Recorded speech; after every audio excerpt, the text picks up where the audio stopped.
வணக்கம். ஒற்றன் செய்திகளின் இரவு நேர பிரதான செய்தி அறிக்கையோடு இணைந்திருக்கிறீர்கள். விரிவான செய்திகளுக்கு செல்ல முன்பதாக முதலில் தலைப்புச் செய்திகள்.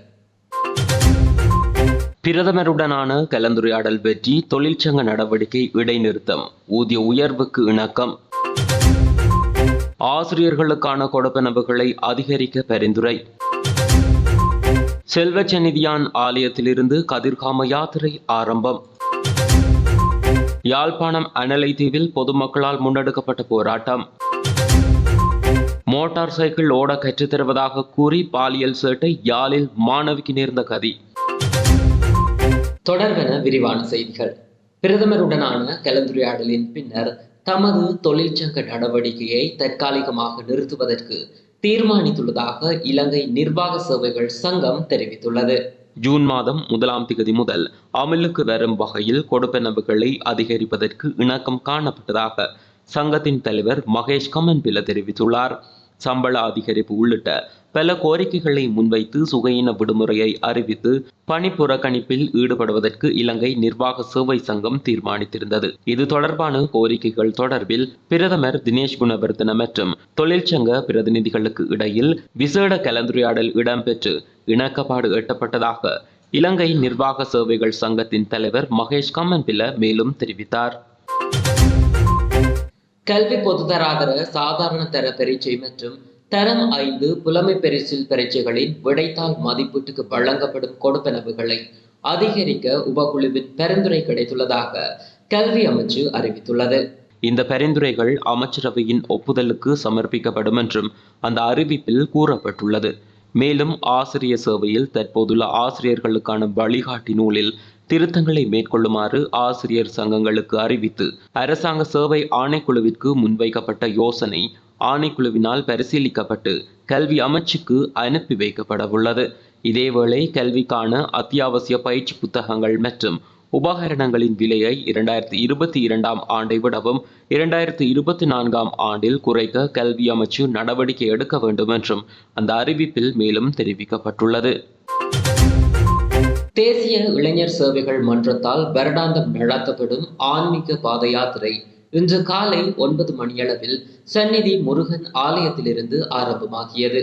சந்நிதி முருகன் ஆலயத்தில் விசேட பூஜைகள் இடம்பெற்று பாத யாத்திரையை செல்கின்ற இளைஞர்களுக்கு ஆசிகள் வழங்கப்பட்டு வேல் கையளிக்கப்பட்டு யாத்திரை ஆரம்பமானது. தொடர்ந்து சந்நிதியான் ஆசிரமத்தில் ஆசி வழங்கல் மற்றும் வாழ்த்து நிகழ்வுகளும் இடம்பெற்றன. அதனைத் தொடர்ந்து பாத யாத்திரை ஆரம்பமானது.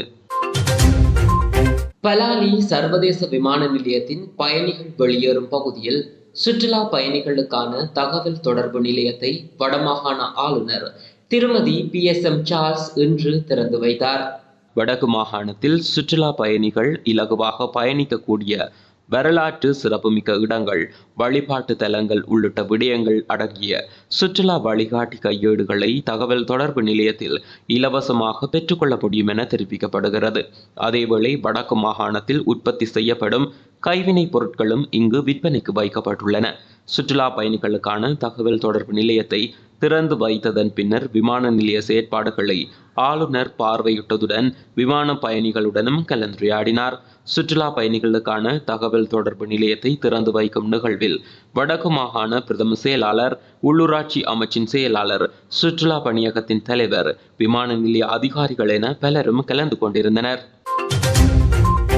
யாழ்ப்பாணம் அனலை தீவு இறங்கு துறைமுக பகுதியில் அமைந்துள்ள ஐயனார் ஆலயம் ஒன்றில் அக்கிராம மக்கள் மற்றும் பொது அமைப்புகளால் ஆர்ப்பாட்டம் ஒன்று இன்று முன்னெடுக்கப்பட்டுள்ளது.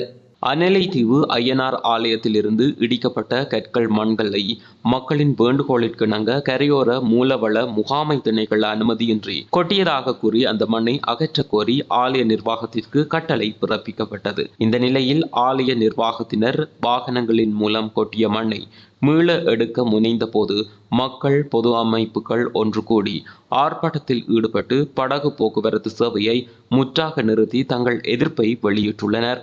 எக்காரணம் கொண்டும் கொட்டப்பட்ட மண் அகற்றப்படக்கூடாது என்று தங்கள் எதிர்ப்பை தெரிவித்து தங்களுக்கு கிடைத்த பயனை விசமிகளின் செயலால் குழப்ப முனைகின்றனர் என தெரிவித்துள்ளனர். இதன்போது EPDP உறுப்பினர் கமல் அவர்கள் முன்வந்து கொட்டிய மண்ணை மீள் எடுக்க வேண்டாம் என்றும் தொடர்ந்து படகு சேவை வழங்குமாறும் இதற்கான தீர்வு நாளை தெரிவிப்பதாகவும் கூறியதை அடுத்து மக்கள் கலைந்து சென்றுள்ளதாக தெரிவிக்கப்படுகிறது. மஸ்கெலியாவைச் சேர்ந்த பெண்ணொருவர் குளவிக்கொட்டுக்கு இலக்காகி பேராதனை ஆதார வைத்தியசாலையில் சிகிச்சை பெற்று வந்த நிலையில் 6 நாட்களுக்கு பின்னர் மரணமடைந்துள்ளார்.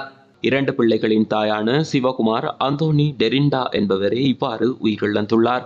மஸ்கெலியா பெருந்தோட்ட கம்பெனியின் மஸ்கெலியா கிளெண்டில் பிரிவில் 19ஆம் திகதி பணிபுரிந்து கொண்டிருந்த போது குளவி கொட்டியுள்ளது.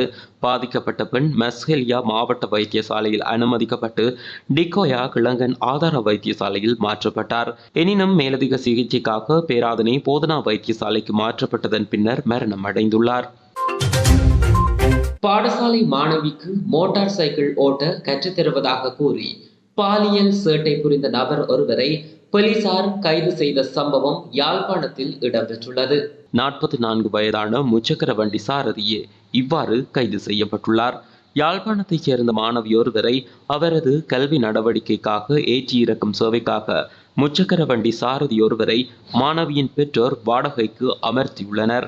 இந்நிலையில் நேற்றைய தினம் தனது முச்சக்கர வண்டி திடீரென பழுதடைந்து விட்டதாக கூறி குறித்த சாரதி மாணவியை தனது மோட்டார் சைக்கிளில் அழைத்து சென்றுள்ளார். இதன்போது மாணவியிடம் மோட்டார் சைக்கிளோட கற்றுத்தருவதாக கூறி மாணவியை முன் இருக்கையில் அமர்த்தி மாணவியிடம் குறித்த நபர் பாலியல் ரீதியான சேட்டை புரிந்துள்ளார். வீடு திரும்பிய மாணவி இது தொடர்பில் பெற்றோரிடம் தெரிவித்ததை அடுத்து பெற்றோரால் யாழ்ப்பாணம் போலீஸ் நிலையத்தில் முறைப்பாடு அளிக்கப்பட்டது.